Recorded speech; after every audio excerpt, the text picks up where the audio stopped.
में हरावल दस्ते का किरदार अदा कर रही है। समा के नुमाइंदे उस्मान खान हमारे साथ मौजूद हैं। उस्मान खान, गुज़िश्ता रोज़ एक बड़े सियासतदान की जानिब से तनकीद की गई थी और इसका जवाब दिया गया है अब ISPR की जानिब से। जी बिल्कुल, जिस तरह की लैंग्वेज है इसमें यही कहा गया कि पेशावर कोर पाकिस्तान आर्मी की एक मुमताज़ फॉर्मेशन है और ISPR का कहना है कि पेशावर कोर 2 दहाइयों से दहशतगर्दी के खिलाफ कौमी जंग में हरावल दस्ते का किरदार अदा कर रही है। इस अहम कोर की क़यादत हमेशा बेहतरीन प्रोफेशनल हाथों में सौंपी गई है। ये भी कहा गया कि पेशावर कोर कमांडर के हवाले से अहम सीनियर सियासतदानों के हालिया बयानात इंतहाई नामुनासिब हैं। ऐसे बयानात सिपा और क़यादत के मोराल और वक़ार पर मनफी तौर पर असरअंदाज होते हैं। फ़ौज पाकिस्तान के बहादुर सिपाही और ऑफिसर्स हमवक्त वतन की खुद मुख्तारी और सालमियत की हिफाजत अपनी जान की हथेली पर रखकर कर रहे हैं। इसलिए सीनियर कौमी सियासी क़यादत से ये तवक्को की जाती है कि वो इदारे के खिलाफ ऐसे मुतनाज़ा बयानात से इज्तनाब करे और बड़ा खुलकर वाज़ेह किया गया है कि जो एक बयान कल आसिफ अली ज़रदारी की जानिब से दिया गया था उसी का रिएक्शन जो है, जो कि जिसमें ये कहा गया है कि सियासी क़यादत जो है वो इदारे के खिलाफ ऐसे मुतनाज़ा बयानात से इज्तनाब करे और पेशावर कोर जो है पाक आर्मी की एक मुमताज़ फॉर्मेशन है। बिल्कुल, पेशावर कोर पाकिस्तान आर्मी की एक मुमताज़ फॉर्मेशन है। ISPR की जानिब से ये कहा गया है पेशावर कोर 2 दहाइयों से दहशत गर्दी के खिलाफ कौमी जंग में हरावल दस्ते का किरदार अदा कर रही है। सियासी क़यादत इदारे के खिलाफ मुतनाज़ा बयानात से इज्तनाब करे। ISPR की जानिब से ये भी कहा गया इस अहम कोर की क़यादत हमेशा बेहतरीन प्रोफेशनल हाथों में सौंपी गई है। ISPR की जानिब से ये भी बताया गया है पेशावर कोर कमांडर के हवाले से अहम सीनियर सियासतदानों के हालिया बयानात इंतहाई नामुनासिब हैं। ऐसे बयानात सिपा और क़यादत के मोराल और वक़ार पर मनफी तौर पर असरअंदाज होते हैं।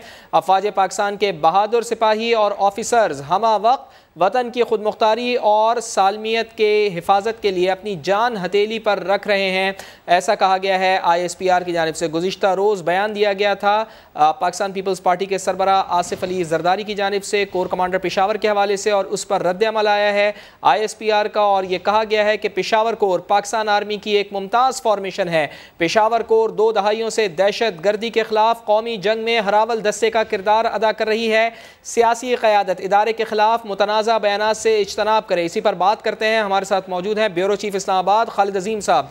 खालिद अजीम साहब, बड़ा सख्त रिएक्शन सामने आया है ISPR की जानिब से गुज़िश्ता रोज़ जो बयान दिया गया था और ये कहा गया है ISPR की जानिब से कि सियासी क़यादत इदारे के खिलाफ मुतनाज़ा बयानात से इज्तनाब करे, इससे मोराल डाउन होता है। देखिए, एक रवश चल पड़ी है और इत्तेफाक की बात है कि इस वक्त जो पेशावर कोर के सरबराह है जनरल फैज हमीद, इससे पहले ISI के सरबराह थे और ISI के मामलात जो हैं वो उनके हवाले से अक्सर बेशतर उनको तनकीद का निशाना भी बनाया जाता रहा और फिर इसकी इत्तला जो है वो अभी जो रिसेंट डिबेट है उसकी इत्तला जो है वो साबिक वज़ीर आज़म इमरान खान के एक इंटरव्यू से हुई जिसमें उन्होंने नाम लेके कहा कि वो उस वक्त तब्दील नहीं करना चाहते थे उनको जो ISI के सरबराह हैं उनको। उसके बाद फिर आगे चल के जो उनकी मुखालिफिन है उनमें खासतौर पर मरीम नवाज ने जनरल फैज हमीद का नाम लेके उनके हवाले से तनकीद की थी, तो इस पे ISPR को जो है वो नोटिस देना पड़ा है। तो ये अफसोसनाक बात यह है कि हम कल भी बात कर रहे थे कि आर्मी चीफ की तकर्री या फौज के अंदर जो तकर्रियाँ हैं उनके हवाले से शायद इतनी डिस्कशन कभी पहले नहीं हुआ करती थी और फिर खास तौर पर दुनिया में कहीं नहीं होता, ये एक रूटीन का मामला होता है। लेकिन हमारे यहाँ तमाम तकर्रियों को इस एंगल से देखा जाता है कि उसके मुल्क की सियासत पे क्या असर पड़ेंगे। इसमें कोई शक नहीं है कि माजी में भी और रिसेंट पास्ट में भी कुछ ऐसी शवायद भी सामने आते रहे कि शायद इस्टेब्लिशमेंट की दखल अंदाजी जो है वो सियासत में है। लेकिन इस अंदाज में निशाना बनाने का इस वक्त मकसद ये है कि आप पूरे इदारे का साथ जो है उसको मुतासर कर रहे हैं और आप अपना जो दुश्मन है उसको हंसने का मौका फराहम कर रहे हैं और वो बड़े चस्के दे के इस किस्म की जो डिबेट्स हैं उनको उछालते हैं और ख़ासतौर पे जो फौजी क़यादत है उसके किसी छोटे हिस्से को, इससे पहले हमने देखा कि कराची में जो वहाँ के कोर कमांडर थे या रेंजर्स के हेड हैं उनको तज़हीक का निशाना बनाया जाता रहा और इसका सख्त नोटिस भी दिया गया था। और आपको याद अगर हो तो बहुत जो शख्सियात हैं उनके बयानात के ऊपर जो है वो भी उस वक्त पाबंदी आयद कर दी हुई थी। तो मैं समझता हूँ कि उस किस्म की कोई नौबत नहीं आनी चाहिए। आप अपनी सियासत करने के लिए एक दूसरे के खिलाफ जो बर्बरी बयानबाजी करें, आपको इसके बाद का हक हासिल है। बिल्कुल दुरुस्त। खालिद अजीम साहब साथ रहिए। इस वक्त दिफाई तज्जियाकार अमजद शुएब साहब ने भी हमें ज्वाइन कर लिया है। अमजद शुएब साहब, ISPR की जानिब से कहा गया है कि कोर कमांडर पेशावर से मुतालिक अहम सीनियर सियासतदानों के हालिया बयानात इंतहाई नामुनासिब हैं और सियासी क़यादत के दायरे के खिलाफ मुतानसिब बयानात से इज्तनाब करना चाहिए, क्या कहेंगे इस पर?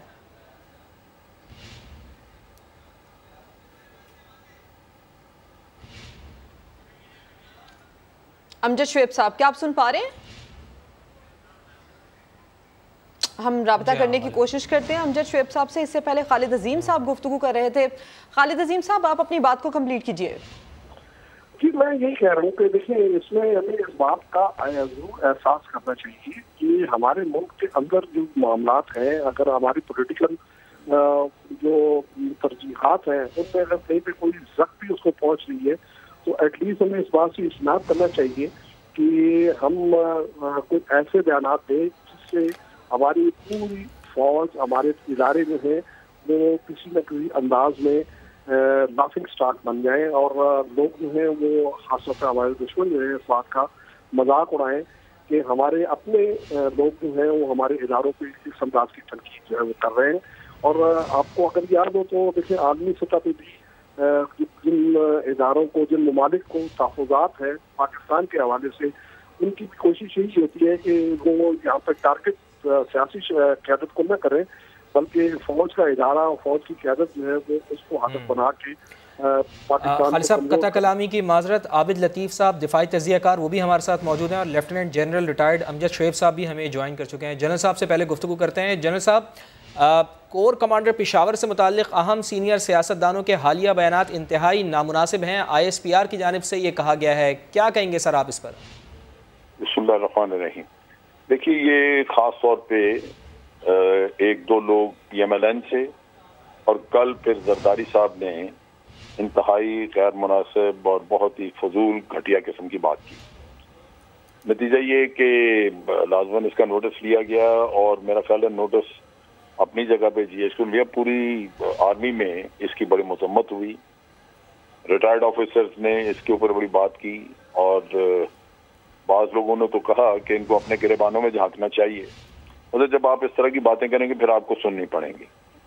तो लिहाजा ये एक वजाहत के तौर पे तो मेरा ख्याल है GHQ ने जो कुछ किया है ISPR की तरफ से वो ठीक है कि आपने एक वजाहत दे दी कि बेहतरीन कोर कमांडर वहाँ जाता है, क्योंकि वो एक हमारे फ्रंट लाइन कोर है और कई सालों से वो अफगान बॉर्डर पे जंग लड़ रही है, तो वहाँ कोई ऑर्डिनरी आदमी तो नहीं भेजा जाता है। लेकिन ये सिर्फ इतनी बात नहीं है, इसका सद्देबाब करना जरूरी है, क्योंकि ये वक्तन फक्तन मुंह खोलते हैं, जिसका जो जी चाहता है वो कह देते हैं। और बड़ी हैरानी की बात है कि इनकी गिरफ्त नहीं हो रही। ये या तो हुकूमत को कुछ करना होगा, वरना तो फिर GHQ को कवानीन के मुताबिक इनके खिलाफ इनिशिएट करने होंगे एक्शन। और इन लोगों को इसकी नज़ाकत समझनी चाहिए, इस मामले की सीरियसनेस, कि इससे बहुत बुरा असर पड़ता है जवानों के, लोगों के मोराल पे, और वहाँ पे चहमे गोइयाँ शुरू होती हैं और इन लोगों के खिलाफ फिर एक नफरत पैदा होनी शुरू होती है। जनरल साहब, आपने कहा कि इसका सद्देबाब होना चाहिए, तो किस तरह से इसका सद्देबाब होना चाहिए? सद्देबाब ये है कि कानून मौजूद है और कानून के लिए कोई हमें रुकावट नहीं है, गिरफ्त होनी चाहिए। जो भी कोई करे वो एक दो को आप अगर कानून के कटहरे में लेके आएंगे तो बाकियों को फिर मेरा ख्याल है इस चीज़ का एहसास हो जाएगा कि ये फौज इसके लिए बिल्कुल डिटर्मिन्ड है, उसका पूरा मुसम्मत है कि कानूनी तरीके से इसको हैंडल करना है। तो फिर मेरा ख्याल है लोगों को शायद इससे बचने का ख्याल है। अमजद शुएब साहब हमारे साथ ही रहिए। आबिद लतीफ़ साहब भी साथ हैं। आबिद लतीफ़ साहब, क्या वजह है पाक फ़ौज की जानिब से बार बार ये कहा जाता है कि फ़ौज को सियासत में ना घसीटें, फिर भी हमारे सियासतदान अपनी तकारीर में फ़ौज के ख़िलाफ़ बात करते हैं या फ़ौज के हवाले से बात करते हैं, और ये सिलसिला कब और कैसे रुक सकता है? जी बिल्कुल आपने सही कहा जी। देखें, बात यह है कि ISPR भी कह चुके हैं, आई थिंक 2-3 दफ़ा कह चुके हैं कि फ़ौज जो है वो एपॉलिटिकल है, और एपॉलिटिकल, हर प्रोफेशनल इंस्टीट्यूशन एपॉलिटिकल होता है। अब आप पिछली हिस्ट्री को छोड़ दीजिए, आप पिछली हिस्ट्री के ऊपर से चीज़ें निकाल के, तावीलें निकाल के अगर आप दोबारा से बार बार उसको रिपीट करते रहेंगे, हम 21st सेंचुरी में रह रहे हैं और इस वक्त जिस हालात से मुल्क गुजर रहा है, जो हमारी जो कुछ चैलेंजेस हैं, आई थिंक उस पर कंसंट्रेट करना चाहिए। और सबसे बड़ी बात ये होती है कि किसी भी इंस्टीट्यूशन की जो पेशावर की कोर है it is a very important core. اور پورا جو ہمارا ویسٹرن بارڈر ہے اس کو وہ دیکھتی ہے, اور ایک طرح سے that is the core which is actually taking care of any threat, کسی بھی قسم کا threat from the western side. تو ظاہر ہے جو اس کے کور کمانڈر ہیں وہ بہت پروفیشنل ہیں. Is not a political person کہ ان کو بار بار رولز کسی نہ کسی, وہ پہلی ان کی اسائنمنٹ تھی, وہ اسائنمنٹ اب ختم ہو گئی ہے, ابھی از اے کور کمانڈر. تو ہماری جو سینئر پولیٹیکل لیڈرشپ ہے, آئی تھنک ان کو اپنے نیریٹیوز کے اندر اور یہ جو انالوجی ہے پولیٹیکل انالوجی, اس کو آئی تھنک کریکٹ کرنا پڑے گا. کیونکہ آپ پولیٹیکل پوائنٹ اسکورنگ تو ٹھیک ہے, لیکن یہ دونوں سائڈ سے آئی تھنک اس کو پروفیشن ایسے نہیں ہونا چاہیے کہ وہ جو پروفیشنل چیزیں ہیں اس کے اوپر آئے. اور کیونکہ اس کا اس سے کور کمانڈر کے اوپر بات کرنے سے, کور کے متعلق بات کرنے سے, اس آرمی کے سیگمنٹ پہ بات کرنے سے, جو وہاں پہ ٹروپس ڈپلائڈ ہیں, جو وہاں پہ سولجرز امپلائڈ ہیں, ظاہر ان کے مورائل پہ اثر پڑتا ہے. بیکاز آرمی تو یونٹی آف کمانڈ کے اوپر کام کرتی ہے, اور اس یونٹی آف کمانڈ کے اندر آپ کے جو بٹالین کمانڈر ہے, جو بریگیڈ کمانڈر ہے, جو جنرل آفیسر کمانڈنگ ہے یا کور کمانڈر ہیں, ان کی ایک وہ that is a سینکٹیفائڈ position for a soldier. تو اگر وہ بار بار ڈسکس ہوں گے, بار بار آئیں گے, ان کے اوپر بات ہوگی, تو I think the sanity should prevail. and I think ابھی کلیئر ہو جانا چاہیے کہ ان چیزوں کے اوپر جو ہے وہ بات کرنا آئی تھنک مناسب نہیں. صحیح ہے. خالد عظیم صاحب, جنرل صاحب بھی یہ کہہ رہے ہیں اور عابد لطیف صاحب بھی کہہ رہے ہیں کہ ان چیزوں کے اوپر بات کرنا مناسب نہیں ہے, اس کا سدباب ضروری ہے. آپ کا فائنل کامنٹ سر. دیکھیے جی, سدباب کی بات جب ہو رہی تھی تو لیکن ہمارے پاکستان کے آئین کے اندر بھی یہ چیز موجود ہے کہ جہاں پہ آزادی اظہار رائے کا کو بنیادی حق تسلیم کیا گیا ہے آرٹیکل 19 میں, وہاں ایک رائٹر موجود ہے, اور اس میں یہ ہے کہ آپ ملکی سالمیت, نظریہ پاکستان اور اسی طرح سے پاکستان کی افواج اور پاکستان کی عدلیہ کے بارے میں کوئی اس قسم کی کمنٹس دینے کی یا غیر ذمہ دارانہ بیان دینے کی یا اس کو ترجیح کا نشانہ بنانے کی یا اس کے وقار کو کم کرنے والا کوئی اسٹیٹمنٹ نہیں دے سکتے. وہاں پہ آپ کا وہ بنیادی حق ختم ہو جاتا ہے. تو اس سے ریلیٹڈ لاز موجود ہیں, ان لاز کو جو ہے وہ اگر اپلیکیبل کیا جائے, میں نے آپ کو مثال دی ہے کراچی کی کہ جنرل بلال اکبر اس وقت وہاں پہ موجود تھے, اور ان کا نام لے کے ان کو جس وقت توہین کا نشانہ بنایا گیا, بلکہ ابیوسو لینگویج استعمال کی گئی, تو وہ بہت بڑے پیمانے پہ پابندی لگی تھی. اور اب وہ جو شخص ہے اس کا نام تک لینا جو ہے اس کو جرم قرار دیا گیا ہے, اور پیمرا نے اس کے اوپر سخت قسم کی قدغن لگائی تھی. تو میں یہ سمجھتا ہوں کہ سیاستدانوں کو اس بات کی سوچ اپنی سوچ میں تبدیلی لانی ہوگی کہ اس قسم کی کوئی پوزیشن نہ لے آئے کہ ان کو اس قسم کی پابندی کا سامنا کرنا پڑے. بالکل ٹھیک ہے, فوج کو سیاست میں نہیں گھسیٹنا چاہیے. خالد عظیم صاحب آپ کا بہت شکریہ. عابد لطیف صاحب ہمارے ساتھ موجود تھے. جنرل ریٹائرڈ امجد شعیب صاحب, آپ کا بھی بہت شکریہ. ابھی لیں گے بریک, جس کے بعد ہوں گی ہیڈ لائنز. آپ دیکھتے رہیے.